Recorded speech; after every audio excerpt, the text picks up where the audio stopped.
వెలికి ఏపీలో నేటి నుంచి 3 రోజుల పాటు ఎమ్మెల్యేలు ఎమ్మెల్సీలకు క్రీడా పోటీలు జరగనున్నాయి. ఈ పోటీల్లో పాల్గొనేందుకు పలువురు ఉత్సాహం చూపించారు. మొత్తం 173 మంది పేర్లు నమోదు చేసుకున్నారు. కొందరు 2-3 ఆటల్లోనూ పాల్గొనేందుకు ఆసక్తి కనబరిచారు. సీఎం చంద్రబాబు సైతం బ్యాడ్మింటన్లో పాల్గొనే అవకాశం ఉంది. ఉపసభాపతి రఘురామకృష్ణరాజు షటిల్ ఆడనుండగా మంత్రి అచ్చెన్నాయుడు త్రోబాల్ విసరనున్నారు. మంత్రి నారా లోకేష్ క్రికెట్, షటిల్, వాలీబాల్లో పేరు నమోదు చేసుకున్నారు. క్రికెట్కు అత్యధికంగా 31 మంది, బ్యాడ్మింటన్, వాలీబాల్కు 25 మంది చొప్పున తమ పేర్లను నమోదు చేశారు.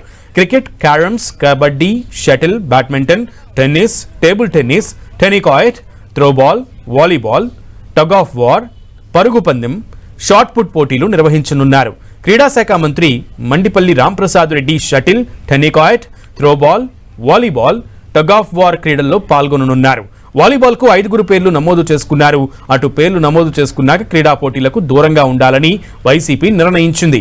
మహిళా ఎమ్మెల్యేలు ఎమ్మెల్సీలకు 100 మీటర్ల పరుగు పందెం, shot put, carroms, shuttle, badminton, tennis, tennikoit, throwball, tug of war క్రీడలను నిర్వహించనున్నారు. Shot put, shuttle, badminton, throwball, tug of వార్లో మంత్రులు వంగలపూడి అనిత, సంధ్యారాణి తమ పేర్లను నమోదు చేసుకున్నారు.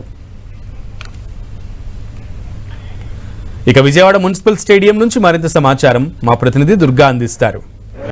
నేటి నుంచి 3 రోజుల పాటు ఎమ్మెల్యేలు ఎమ్మెల్సీలకు ఆటల పోటీలు అసెంబ్లీ ఆధ్వర్యంలో నిర్వహిస్తున్నారు. అసెంబ్లీ సమావేశాలు ఈ రోజుతో ముగుస్తాయి కాబట్టి ఈ రోజు సాయంత్రం నుంచి 3 రోజుల పాటు ఎమ్మెల్యేలు ఎమ్మెల్సీలకు వివిధ రకాల క్రీడా పోటీలు నిర్వహించబోతున్నారు. విజయవాడ మున్సిపల్ స్టేడియంలో దీనికి సంబంధించినటువంటి ఏర్పాట్లన్నీ కూడా చేస్తున్నారు. ఏపీ లెజిస్లేచర్ స్పోర్ట్స్ మీట్ 2025 పేరుతో ఈ ఆటల పోటీలు నిర్వహిస్తున్నారు. మొత్తం 173 మంది ఎమ్మెల్యేలు గానీ ఎమ్మెల్సీలు గానీ ఈ ఆటల పోటీల్లో పాల్గొనేందుకు పేర్లు ఇప్పటికే నమోదు చేసుకున్నారు. ఎమ్మెల్యేలు ఎమ్మెల్సీలకు షటిల్, త్రోబాల్ తో పాటు క్రికెట్, వాలీబాల్, అలాగే badminton, carroms, kabaddi, tennis, table tennis, అలాగే పరుగు పందాలు ఇలాంటివన్నీ కూడా నిర్వహించబోతున్నారు. ఇక మహిళా ఎమ్మెల్యేలకు కూడా ప్రత్యేకంగా కొన్ని ఆటల పోటీలు నిర్వహిస్తున్నారు. మహిళా ఎమ్మెల్యేల కోసం 100 మీటర్ల పరుగు పందెం, అదేవిధంగా shot put, carroms, shuttle, badminton తో పాటు టెన్నికాయిట్, త్రోబాల్,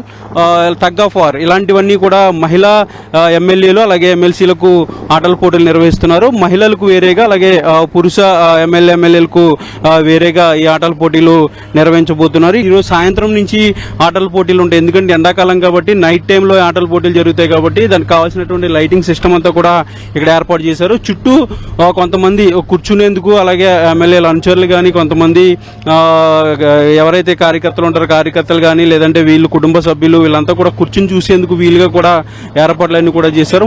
ఎవరెవరు గెలిచారో వాళ్ళందరికీ కూడా ముఖ్యమంత్రి చంద్రబాబు చేతుల మీదుగా బహుమతులు కూడా ప్రదానం చేయబోతున్నారు. అయితే ఇటీవలే జరుగుతున్నటువంటి అనేక ఒత్తిడి, దాంతోపాటు నిత్యం ప్రజల సమస్యలు, ప్రభుత్వ కార్యకలాపాలు, అసెంబ్లీ సమావేశాలు ఇలాంటి అనేక ఒత్తిడిని జయించడానికి ఆటలు అనేవి చాలా ఇంపార్టెంట్ కాబట్టి గతంలో ఈ సాంప్రదాయాలు ఉండే అలాంటి సాంప్రదాయాలను మరొకసారి కొనసాగించేందుకే ఈ నిర్ణయం తీసుకున్నామంటూ కూడా స్పీకర్ ఇప్పటికే ప్రకటించారు. పూర్తిగా స్పీకర్ నేతృత్వంలో ఈ ఆటల పోటీలన్నీ కూడా జరుగుతున్నాయి. ఒక రకమైనటువంటి ప్రస్తుతం ఉన్నటువంటి జనరేషన్ కి ఒక ఆదర్శంగానే ఉంటుందంటూ కూడా చెప్తున్నారు. ప్రజాప్రతినిధులు ఇలాంటి ఆటల పోటీలు ఎంకరేజ్ చేస్తే సామాన్య ప్రజలంతా కూడా ఆటలు ఆడడం వల్ల ఆరోగ్యం అలాగే ఆహ్లాదకరమైనటువంటి వాతావరణం కూడా పెంపొందించే పరిస్థితులు ఉంటాయంటూ కూడా చెప్తున్నటువంటి పరిస్థితి. ఈ రోజు సాయంత్రం నుంచి ఎమ్మెల్యేలు ఎమ్మెల్సీలకు ఆటల పోటీలు విజయవాడ ఇందిరాగాంధీ స్టేడియంలో ప్రారంభం కాబోతున్నాయి. దానికి సంబంధించినటువంటి అన్ని ఏర్పాట్లు కూడా ఇప్పటికే పూర్తి చేశారు. Camera person Durganaidu, 10 TV, Indira Gandhi stadium నుంచి.